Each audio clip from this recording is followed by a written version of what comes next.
Hi there friends, it's Platt here, and today I'm going to show you how to make rice wine. Let's go. I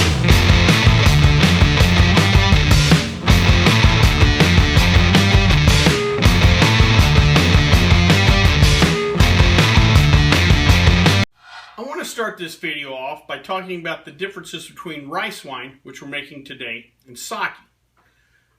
They're both wines derived from rice.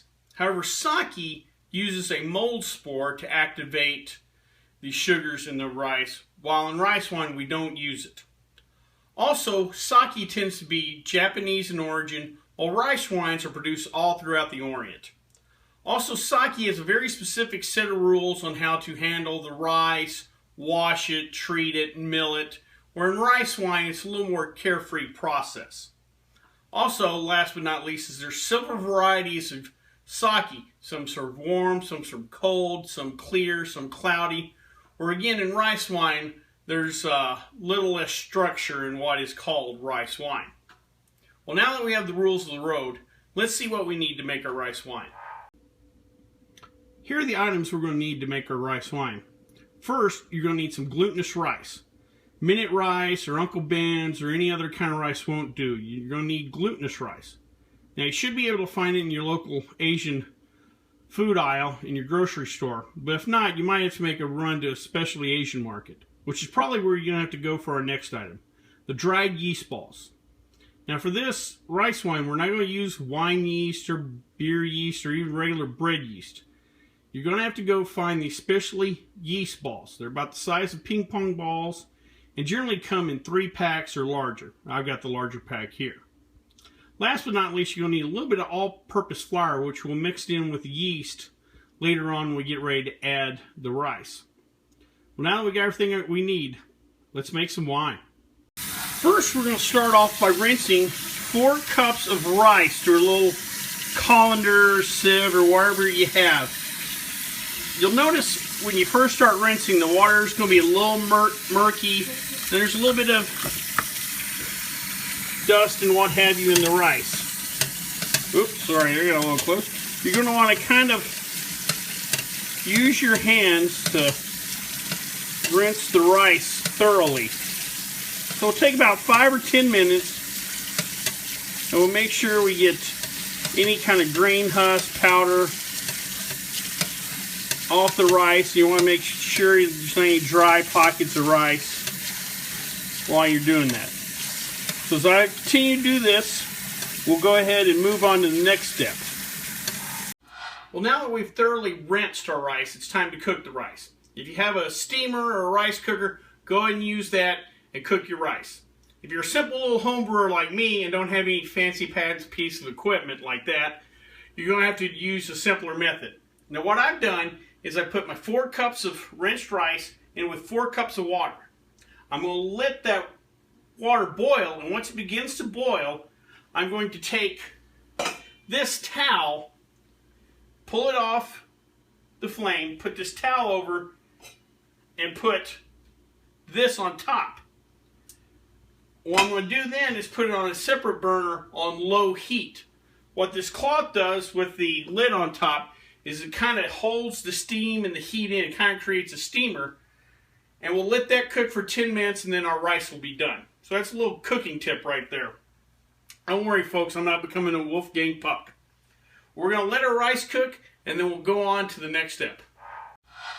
Well, now that we're done cooking our rice, we've turned off the heat, taken the lid off. We're going to take our rice now and we're going to spread it out over a pan, a sheet, tray, whatever you have. And we're going to do this so we can cool down the rice. Now it's going to take probably a couple of hours. We're going to let the rice cool down so we get our yeast down to proper pitching temperature. This is where rice wine is similar to other things we'll brew.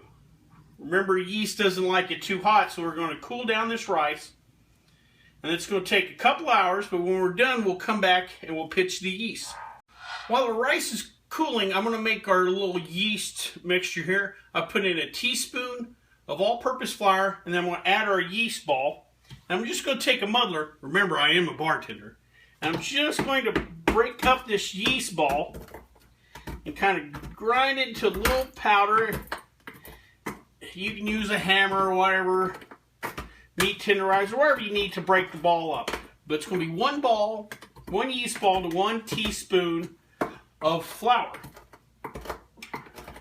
All right. Now that I've got that ready, when our rice is ready, we'll be ready.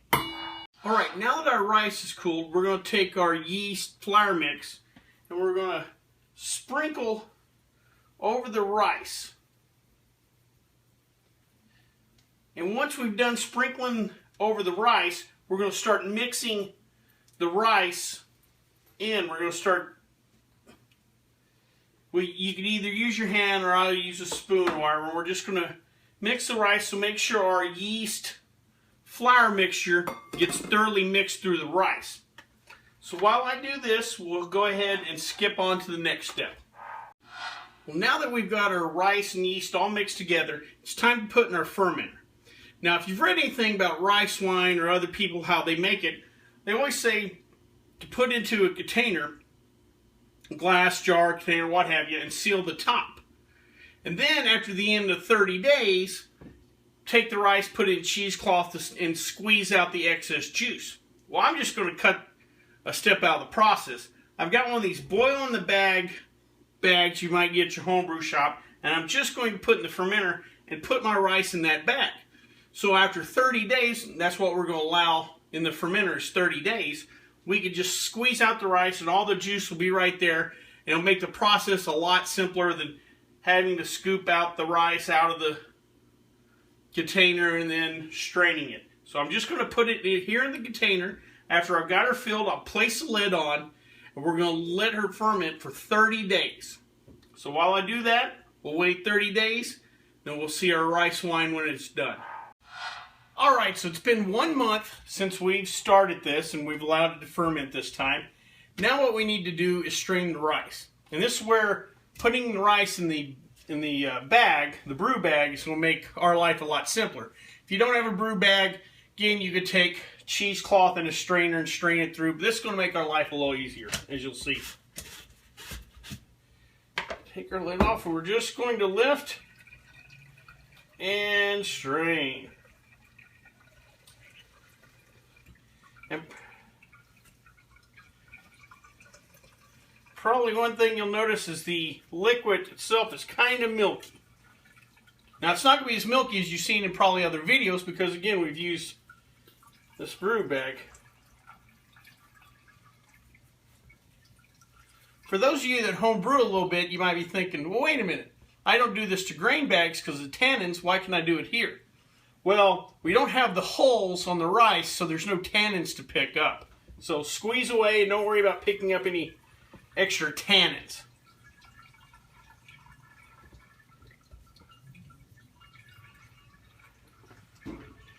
Alright.